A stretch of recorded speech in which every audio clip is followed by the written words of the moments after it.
அவங்க ஒரு சோப்பு ஒரு சீப்பு அவ்வளவுதான் வச்சிருப்பாங்க. அதுக்கப்புறம் ஸ்கின் கேர் என்ன, முல்தானி வட்டி என்ன, அப்படி ஆரம்பிச்சிருச்சு. உங்களை வெறுப்பேத்தல தம்பி, உங்க அம்மா அப்பா வெறுப்பேத்தி இருக்காங்க. நீங்க பண்ணா கூட பரவாயில்ல, என்ன ஏன்டா கூட்டி வச்சு இதெல்லாம் பார்க்க வைக்கிறீங்க?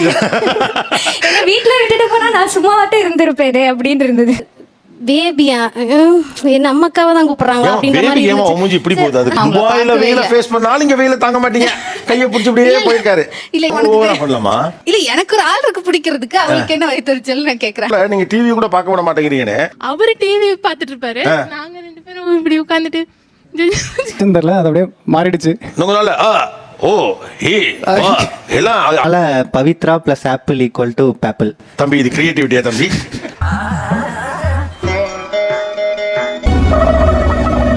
கல்யாணம் ஆகி புதுமண தம்பதிகளாக ஒரு வருஷம் 1.5 வருஷம் அந்த மாதிரி ஒரு பீரியட் வரைக்கும் அது ஒரு ப்ளூமிங்கான ஒரு பீரியட் அப்படின்னு சொல்லலாம். அவங்க ஒரு உலகத்தில் இருப்பாங்க, இந்த உலகத்துல நாங்க 2 பேர் மட்டும் தான் இருக்கோம் அப்படிங்கிற மாதிரியான ஒரு மனநிலை ஏகாந்தம் தான், இல்லைன்னு சொல்ல முடியாது. இவங்க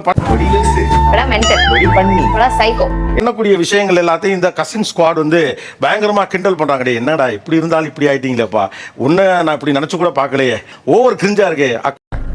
கிரிஞ்சுங்க, கிரிஞ்ச் ஆஃப் தி இயர் உங்களுக்கு அவார்டே தரலாங்க.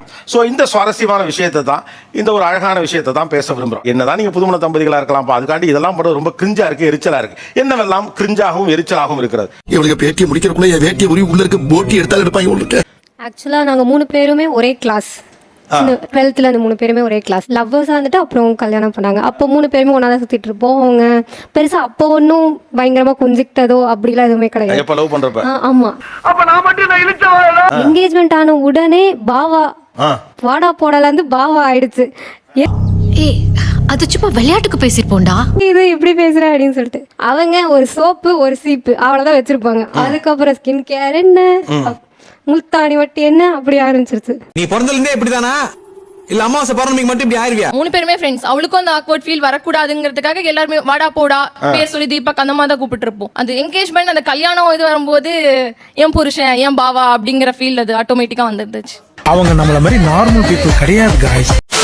வேற என்னெல்லாம் இவங்க பண்றது கொஞ்சம் கிரிஞ்சா இருக்கு. அவங்க லவ் பண்ணி 6 வருஷம் ஆகுது, இப்பதான் கல்யாணம் பண்ணி 1 வருஷம் ஆகுது. அவர் வீட்டுக்கு வந்தோடனே பக்கத்துல உட்காந்துட்டு கொஞ்சிக்கிட்டே கிடப்பாங்க சார். அம்முக்குட்டி சல்லக்குட்டி ஜாங்கிரி பூந்தி டிவியை பார்க்கவே விட மாட்டாங்க. தங்கமயிலு புஜுஜுலி ஜுலி அப்படின்னே கொஞ்சிட்டு அந்த டிவியே பார்க்க விட மாட்டாங்க சார். அந்த கதையை பத்தி பேசிட்டு இருப்பாங்க.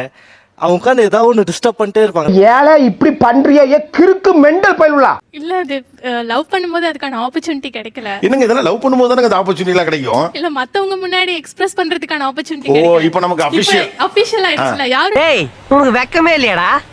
கான்ஃபிடென்ட் நம்மள வந்து நீ ஏன் இப்படி பண்றேன்னு கேட்க முடியாதுல்ல. பார்த்தாலும் பார்க்காத மாதிரி ஒதுங்கி போயிடுவாங்க. இவங்க அப்பா அம்மா ஒத்துக்கவே இல்லை கல்யாணத்துக்கு. அவங்க முன்னாடி இப்படி பண்ணும்போது எங்களுக்குள்ளேயும் அந்த ஒரு எக்ஸ்பிரஷன் வரதா செய்யுது, அது பண்ணணும் அப்படின்ற ஒரு தாட் வரதா செய்யுது.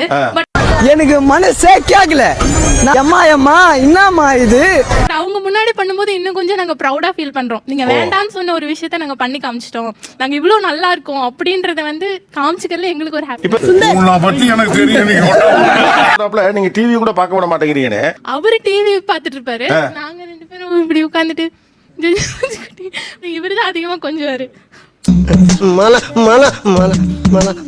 வியர்டான வேர்ட்ஸ் வச்சு ஜிஞ்சு குட்டி ஜுஜு முன்னா அந்த மாதிரி நிறைய வேர்ட்ஸ், அது இந்த ஜிப்ரிஷ் வேர்ட்ஸ் சொல்லுவாங்க, அந்த மாதிரி நிறைய கியூட்டா இருக்கும். அது கேட்கறதுக்கே நல்ல கியூட்டா இருக்கும். ஓ சாமி வேற ஒரு சின்ன குழந்தைய பார்த்தா எப்படி இருக்கும், நமக்கு ஒரு தோணல் வரும்ல, அப்படியே கடிச்சு திங்கலாம் போல இருக்கு, அந்த மாதிரி எல்லாம் தோணல. அந்த மாதிரி ஒரு செல்லமா கூப்பிடுறதா ரொமான்டிக்கா இருக்காங்களேப்பா. சோதிக்காதீங்க, சோதிக்காதீங்க. அன்னைக்கு வந்து லைட்டா வந்து காலில் வந்து ஃப்ராக்சர், ஒரு மைனர் ஃப்ராக்சர் ஆயிடுச்சு. எங்க அண்ணன் என்ன தெரியுமா என்ன பண்ணாரு, 4 நாளுமே எங்க வில்லேஜுக்கு போனதுல இருந்து 4 நாள் எங்க அண்ணி கீழே விடல. ஃபுல்லா எங்க போனாலும் தூக்கிட்டே போயிடுவாரு. வில்லேஜ் சைட்ல தொடர்ந்து 4 நாள். இப்போ எங்களுக்கு வந்து சித்தப்பா பெரியப்பான்னு ஒரு பிக் ஃபேமிலி தான் எங்களுக்கு. ஒரு 10 கசின்ஸ் அந்த ரிலேஷன்ல இருப்போம். ஒரு வீடும் ஒரு 500 மீட்டர்ஸ் அந்த ரேஞ்சில் இருக்கும். இந்த 500 மீட்டர்ஸ்க்குமே தூக்கிட்டு தான் போவார் ஃபுல்லாவே. 500 மீட்டருக்கு தூக்கிட்டு போவார் ஊருக்குள்ளார. தாங்கினது போதும். மெயின் ரோடு எங்களுது இல்ல. ஆக்சுவலி முடியல, அவளால கால் வைக்க முடியல. சுலுக்கு தான் ஆக்சுவலி. அவ ட்ரை பண்ணல. சரி அவ கேட்டா சரி நானும் ஓகே லவ் மேரேஜ் தானே, சரி அதான் லவ் மேரேஜ் தானேவா. இல்ல sir, she was enjoying it actually. She was enjoying it. அடங்கொக்காலவனே இது உனக்கு ஒரு பெருமையாடா அப்படின்னு அப்புறம் அவங்க தூக்குற பெருமை ஜாலியா இருந்துச்சு. எல்லாருமே சொன்னாங்க, அத்தை மாமா அப்புறம் பெரியம்மா இப்ப எல்லாருமே வந்து சொன்னாங்க, இப்போ உனக்கு வந்து தூக்குறதுக்கு கொடுத்து வச்சிருக்கு, சோ இப்பவுமே என்ஜாய் பண்ணிக்கோ, அப்புறம் குழந்தை குட்டின்னு ஆயிடுச்சுன்னா அதுக்கப்புறம் நாளைக்கு நீங்க உடம்பு போட்டீங்கன்னா தூக்க மாட்டாங்க அப்படி சொல்லிட்டு அவங்களுக்கு கொஞ்சம் ஏத்தி விட்டாங்களா, கொஞ்சம் ஜாலியா இருந்து. ஓகே, என்னென்ன சொல்றோம் பாருங்க. அப்படின்னு நாங்களே வந்து அவங்களெல்லாம் பார்த்து சொல்லியிருக்கோம். இவங்க என்ன பண்ற இப்போ நிச்சயதார்த்தத்துக்கு அப்புறமா இவங்க போறாங்க, ஃபர்ஸ்ட் வந்து பேபின்னு கூப்பிட்டாங்க. எனக்கு வந்து பேபியா என் அம்மாக்காவை தான் கூப்பிடுறாங்க அப்படின்ற மாதிரி மூஞ்சி இப்படி போகுது அதுக்கு. டேய் என்னடா மூஞ்சி இது, இதெல்லாம் வியாபாரம் ஆகாது. இவங்க கை பிடிக்கிறாங்க, வெயில் அடிக்கிறாமா எங்க அக்காக்கு, இப்படி புடிச்சிட்டு போயிட்டு இருக்காரு எங்க மாமா. எனக்கு வந்து வெயில் படாம இப்படியே புடிச்சுக்கிட்டே போயிட்டு இருக்காங்க சாமி அப்படின்னு இருந்துச்சு. அப்புறம் இவங்களுக்குள்ள ஒரு இன்சைட் ஜோக்ஸ் எல்லாம் வச்சுக்கிட்டு என்ன ஐயோ இங்க படுத்துற நிமிஷம்னால தாங்க முடியலையே என்ன அப்படி சொல்றது, அப்புறம் அடிச்சு விளையாடுறது. இந்த இவங்களுக்கு மட்டும் ஏதோ பாட்டு கேட்கற மாதிரி தனியா ரோட்ல நடந்து போயிட்டு இருக்காங்க. எனக்கு வெளிய இருந்து பாக்குறதுக்கு இது என்ன பண்றாங்க இவங்கன்ற மாதிரி எனக்கு ஒண்ணுமே புரியல. அதாவது அவங்களுக்கு என்னங்க எனக்கு ஒண்ணுமே புரியல. அதுதானப்பா எனக்கும் புரியல. ஒரு டீ கடைக்கு போனோம், அங்க ஒரு பாட்டு போட்டாங்க. இந்த யாரடி நீ மோகினில ஒரு பாட்டு வரும், நீ சிரிக்கலாம் நீ பறக்கலாம், அந்த பாட்டு வந்து போட்டாங்க. ஒரு நாளுக்குள் எத்தனை கனவு உன் பார்வையில் விழுகிற பொழுது. அமைதியா இருக்கலாம் இல்லைங்க. அவ வந்து மோகன் முத எனக்கு இந்த பாட்டு தான் வந்து டெடிகேட் பண்ணா, இந்த பாட்டு கேட்டாவே அவனுக்கு நாங்க தான் எங்களுக்காக தான் இந்த பாட்டு அப்படின்ட்டான். இதனால எனக்கு என்ன மனவேதனை, நான் இனி அந்த பாட்டு கேட்கறப்பெல்லாம் விஷுவலா எனக்கு இவங்க 2 பேர் வர்றாங்க, எனக்கு அந்த பாட்டோட சென்ஸே போயிருச்சு. எனக்கு ரொம்ப பாதிக்கப்பட்டிருக்குங்க உங்க தங்கச்சி. இறக்கம் இல்லையா உனக்கு வேணாம். ரொம்ப நாளா சிங்கிளா இருக்கனால இவ்வளவு பாதிக்கப்பட்டிருக்கேன்னு நினைக்கிறேன். ஆக்சுவலி நான் வந்து துபாயில இருந்து வந்தேன், கல்யாணத்தப்பதான் நான் வந்தேன். சோ நான் கிட்டத்தட்ட 1.5 வருஷமா நான் துபாயில வெயில ஃபேஸ் பண்ணாலும் இங்க வெயில தாங்க மாட்டீங்க, கையை பிடிச்சி அப்படியே போயிருக்காரு. இல்ல அதாவது வாய்க்கு வந்தபடி எல்லாம் பேசக்கூடாது, ஏதாவது நியாயமா பேசணுமா இல்லையா? எனக்கு ஜென்ரலாவே வெயில் சுத்தமா பிடிக்காது, அது அவங்களுக்கும் தெரியும். சோ அது வந்து நாங்க பர்ச்சேஸ் பண்ணிட்டு இருக்கும் போது அங்க ரொம்ப சுள்ளுன்னு வெயில் அடிச்சிட்டு இருந்தது. அப்போ இவன் கை வச்சதுக்கு அவ வந்து ஓவரா பண்ணிட்டாவ. இல்ல எனக்கு ஒரு ஆள் இருக்கு பிடிக்கிறதுக்கு, அவளுக்கு என்ன வயிற்றுச்சல் நான் கேக்குறேன். சிரிக்காத சொன்னா எனக்கு அசிங்கமா இருக்கு. ஆக்சுவலா இது வயித்தெரிச்சலா இல்ல எரிச்சலா இருக்கா? சார் எரிச்சலாவும் இருக்கு வயிற்றுச்சலா இருக்கும், மிக்ஸ்டு எமோஷன்ஸ் சார். கோயில் வந்து இப்ப நான் என்ன உங்களை சொல்றது, பைக்ல வந்து கல்யாணத்துக்கு முன்னாடி வந்து நாங்க ஆக்சுவலா லவ் மேரேஜ். சோ அப்ப வந்து முன்னாடி எல்லாம் வந்து வீட்டுக்கு தெரியாம போயிட்டு இருக்கும் போது இல்ல வீட்டுக்கு தெரிஞ்ச போதும் வந்து அவ்வளவு அலோ பண்ண மாட்டாங்க, போக கூடாதுன்னு தான் சொல்லுவாங்க. சோ இப்ப அவங்க முன்னாடி வந்து போறது வந்து கொஞ்சம் நல்லா இருந்தது அந்த மாதிரி.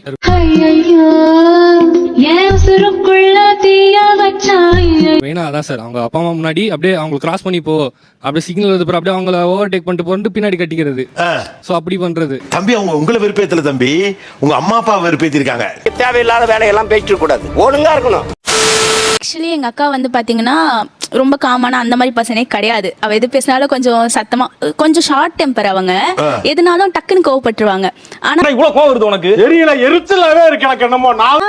எங்க மாமா கிட்ட பேசும்போது மட்டும் பாத்தீங்கன்னா வாய்ஸே வராது, அப்படியே உலகத்திலே நான் தான் காமான பர்சன்ற மாதிரி பேசுவாங்க. எனக்கு பார்க்க நீயா இதுன்ற மாதிரி இருக்கும். நான்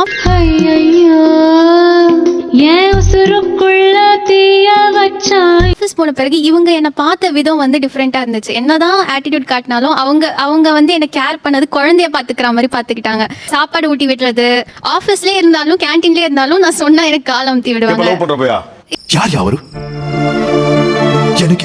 லவ் பண்றப்பையும் பண்ணிருக்காங்க, என்கேஜ்மெண்ட் கல்ச்சரும் பண்ணிருக்காங்க. சோ இவ்ளோ பார்த்து கேர் பண்றாங்க. இவங்க கிட்ட நம்ம ஆட்டிடியூட் காட்டி என்ன பண்ண போறோம் சொல்லிட்டு ஃபுல்லா காமா இருக்கு சார். நான் கேட்க மாட்டாங்க, அறிவு வேணாங்க சார். என் பேரு பூஜா. சோ அந்த வரிசையில பூஜா பூச்சி பூச்சாண்டின்னு எது சொன்னாலும் நான் ரெஸ்பாண்ட் பண்ணுவேன். அதே மாதிரி மானு கூப்பிட்டுட்டு இருந்தது மூ மூ மூ மாமா என்ன வருதோ கூப்பிடுவாங்க. நான் எல்லாத்துக்கும் ரெஸ்பாண்ட் பண்ணி பழகிட்டேன். குடிச்சு பழகிட்டா, நான் கொடுத்து பழகிட்டேன். என்னன்னா நம்ம தனியா இருக்கும்போது எப்படி இருக்குமோ அதுவே வந்து பப்ளிக்லயே வந்துருது, அதனால மாட்டிக்கிறோம். இந்த மாதிரி இல்லையா? அந்த மாதிரி கான்ஷியஸா இல்ல நீங்க? இல்ல, லவ் பண்ணும்போது கான்ஷியஸா இருக்கும், யாருக்கா தெரிஞ்சிரும், பார்த்து பேசணும், பப்ளிக்ல இருக்கோன்னு. இப்போ எவன் கேட்பான் அப்படின்ற ஒரு தங்கம் ரத்த போய்கிட்டு இருக்கோமோ போவோம். என்ன பண்ணிடுவாங்க? செல்லம்லாம் செல்லமான வேர்ட் தான், அதே இன்னும் செல்லமா மாத்தலாம்னு தங்கு செல்லுன்னு. அதாவது மத்தவங்க கூப்பிடுறமா நம்ம கூப்பிட கூடாது, யூசுவலா கூப்பிடுறாங்க செல்லு. ஓகே, ஆனா இது புதுசா இருக்குனே, புதுசா இருக்கு. அது மான் தான் சொல்லிட்டு இருந்தோம், திடீர்னு எப்படி 3 மாறிச்சுன்னு தெரியல, அது அப்படியே மாறிடுச்சு. ஓ ஏ எல்லாம் நக்கல்யா அவனுக்கு நார்மலா புஜ்ஜி செல்லம் அப்படி கூப்பிட்டுக்க மாட்டாங்க. எம்கே அப்படின்னு கூப்பிட்டுக்குவாங்க. எம்கேவா? எம்கேனா எம்மக்கோனாவா. கொடூரமா இருக்கு. ஆனா இந்த ஜெனரேஷன் ஃபுல்லாவே கூப்பிடுறது வழக்கமான செல்ல பெயர்கள்ல இருந்து வேற ஒண்ணு கூப்பிடுறாங்க. எரும மாடு வந்து கன்னடத்துல நாங்க வந்து அப்படி டிரான்ஸ்லேட் பண்ணி எம்மக்கோனான்னு வச்சுட்டோம். அண்ட் தென் அவங்களோட மொபைல்ல வந்து பேப்பிள் அப்படின்னு சேவ் பண்ணிருப்பாங்க. பாப்பிள்னா என்ன தம்பி? இது வரைக்கும் அவங்க நான் பவித்ரானே கூப்பிட்டதில்ல. நல்லா கிரியேட்டிவா யோசிச்சுட்டே இருந்தேன் என்ன கூப்பிடலான்னு. எப்போ ஹோட்டல் போனாலும் ஆப்பிள் ஜூஸ் ஆர்டர் பண்ணுவா. ஓ ஸோ அதனால Pavithra plus apple equal to பேப்பிள். தம்பி இது கிரியேட்டிவிட்டியா தம்பி? ஜப்பான்கார என்னென்னமோ கண்டுபிடிக்கிறா, நான் எதை கண்டுபிடிச்சிட்டு வந்துக்குது பாரு. அன்னைக்கு ஆக்சுவலாக நாங்கள் ஷாப்பிங் பண்ண போனோம். ஆக்சுவலாக ட்ரெஸ் எடுக்க போனது எனக்கு. இவங்க 2 பேரும் சேர்ந்து எனக்கு செலக்ட் பண்ணி தரணும். என்ன அப்படியே விட்டுட்டாங்க. நான் அப்படியே தண்ணி கேன் போட வந்த வேணாம் அப்படிங்கிற மாதிரி அப்படியே விட்டுட்டாங்க. என்னை பாட்டு விட்டுட்டு போயிட்டாங்க. அப்ப நான் மட்டும் நான் இழுச்சவாடா. எனக்காக ஒரு 5 மினிட்ஸ் கூட வரமாட்டான். ஷூ பார்க்க வாடா அப்படின்னு கூப்பிடுறேன், வரல அவன். ஒரு ஸ்கர்ட் அதுக்கு அவங்க மேக்ஸிமம் ஒரு 10 ஷர்ட்ஸ் அதுக்கு பேரப் பண்றதுக்கு இவன் எடுத்துட்டு போய் இதை ட்ரை பண்ணுன்னு எடுத்துட்டு போய் ட்ரையல் ரூம் வாசல்ல கொடுத்துட்டு இருக்கான். சேலை வேணா ஒதுக்கி போட்டு போயிட்டா. இது யார் கட்டுவான்ட்டு போறான். டைம் எப்படி போச்சுன்னே தெரியல சார். 3 மணி நேரம் ஆயிடுச்சு. நீங்க பண்ணா கூட பரவாயில்ல, என்ன ஏன்டா கூட்டி வச்சு இதெல்லாம் பார்க்க வைக்கிறீங்க? என்ன வீட்டுல விட்டுட்டு போனா நான் சும்மாவாட்டும் இருந்திருப்பேன் அப்படின்னு இருந்தது. பேசாம தூங்கி இருக்கலாம், நானே வந்து மாட்டிக்கிட்டனே. இது ஒரு சில்லி விஷயம் தான், ஆனா இதை பண்ணையில எனக்கு சந்தோஷமா இருக்கு. இவங்களோட சங்கீத் கசின்ல வந்து கசினோட சங்கீத்ல வந்து பாட்டு பாடுவாங்க. ஸோ வந்து முன்தினம் பார்த்தேனே பாட்டு வந்து என்ன பார்த்து பாடினதும் எனக்கு ரொம்ப பிளஷிங்கா இருந்துச்சு. ஏன்னா நம்ம முன்தினம் பார்த்ததும் தோற்றேனே சல்லடை கண்ணாக. வாட்சை பார்த்து எங்க அப்பா கண்டுபிடிச்சிருவாரு, நான் பயப்படுவேன். In front of whole family நம்ம சங்கீத்ல பண்றது வேற, அவங்க கசின் சங்கீத்ல போய் எல்லாரும் எதிரில் நமக்கு ஒரு பாட்டு பாடும்போது ஏதோ நமக்காகவே எழுதி பாடின மாதிரி ஒரு ஃபீலிங் இருக்கும். மத்தவங்க எல்லாம் மறைஞ்சிட்டாங்க எனக்கு. இது என்ன பிரமாதம்? இது விட பெசலைட் ஒண்ணு இருக்கு, கூவிடா. நாங்கெல்லாம் மறைஞ்சிட்டோம்ப்பா. இங்க வந்து பாடுங்களேன் வாங்க. என்ன பாட்டு வேணாலும் பாடலாம். நெஞ்சுக்குள் பெய்திடும் மாமழை, நீருக்குள் மூழ்கிடும் தாமரை, சட்டென்று மாறுது வானிலை. நைட் தூக்கமே வர மாட்டேது இது நினைச்சினா ரொம்ப சந்தோஷம். பெண்ணே உன் மேல் பிழை, நில்லாமல் வீசிடும் பேரலை, நெஞ்சுக்குள் நீந்திடும் தாரகை, பொன்வண்ணம் சூடிய காரிகை. ஏப்பா அழுகுற முருகேசா? என்னமா ஃபீல் பண்ணி கூவுறான்டா அவன். பெண்ணே நீ காஞ்சனை. என் ஹார்ட் பீட்டை கேட்டிருக்கணும் நீங்க. அன்னைக்கும் அப்படிதான் இருந்துச்சு, இப்பவும் எனக்கு அப்படிதான் அப்படியே ஃபாஸ்டா அடிக்குது. நான் வந்து ஈன்னு இழிச்ச வேணிக்கு பார்த்துட்டே இருந்தேன். உனக்கு என்னப்பா நீ பைத்தியம். Can you catch my point? It's nice, no? வரட்டா மாமே. பரட்டா.